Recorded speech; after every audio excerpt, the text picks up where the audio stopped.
You know the moment. We've all been there. You're staring at the screen, and that little cursor is just blinking. You've got something to say, a move you know you need to make, but you hesitate.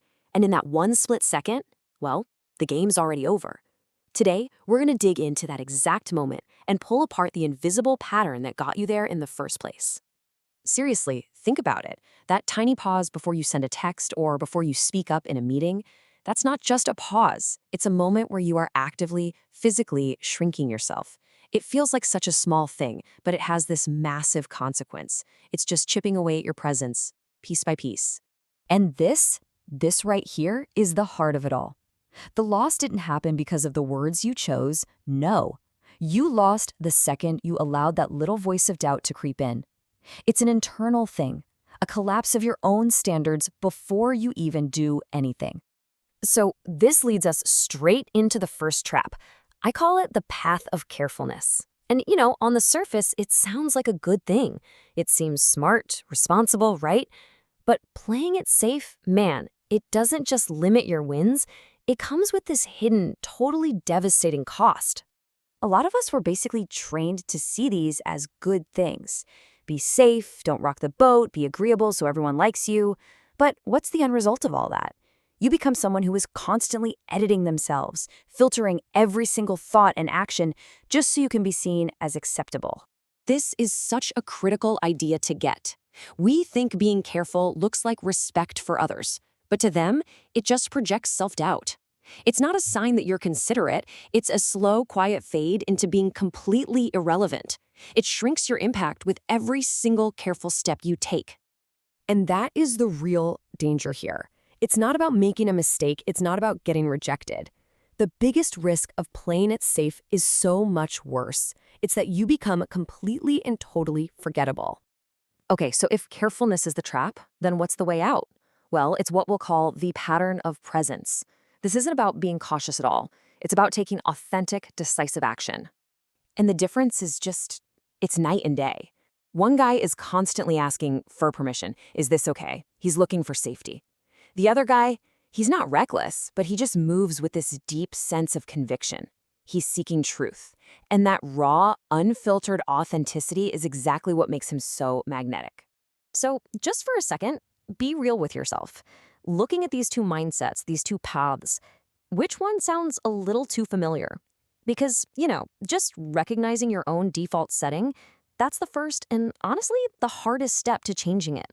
So what is it? What's the real fundamental difference between these two ways of being? It really all boils down to just one thing: the standard you set for yourself and what you're willing to allow into your world. These are the red flags. You'll know what's happening when you find yourself just tolerating behavior that's less than you deserve. Things like mixed signals or one-sided effort. You end up waiting around, chasing after people, putting them up on a pedestal, and all that does is devalue your own time and your own energy. You have to get this. Your reality, everything from your friendships to your career, it's all just a mirror, and it's reflecting the standard you permit. You are constantly, whether you realize it or not, teaching people how to treat you by what you're willing to put up with. See, you can't earn respect by making yourself smaller or trying to be more agreeable. It just doesn't work that way.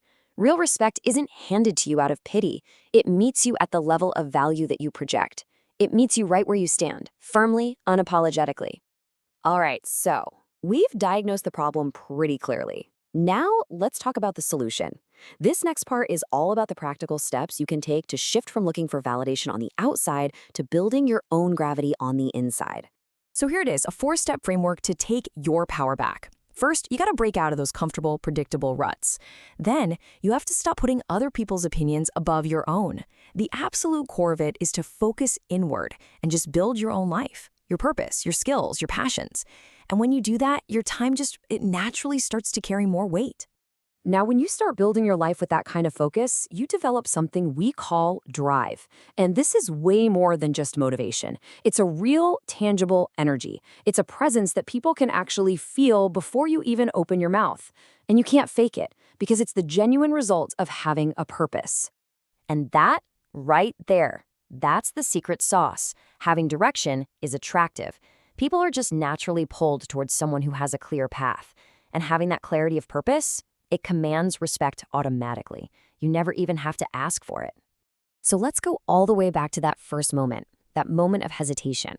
Only this time, we're not going to look at it like it was some kind of mistake. We're going to see it as a choice, because now we have a whole new way of understanding it.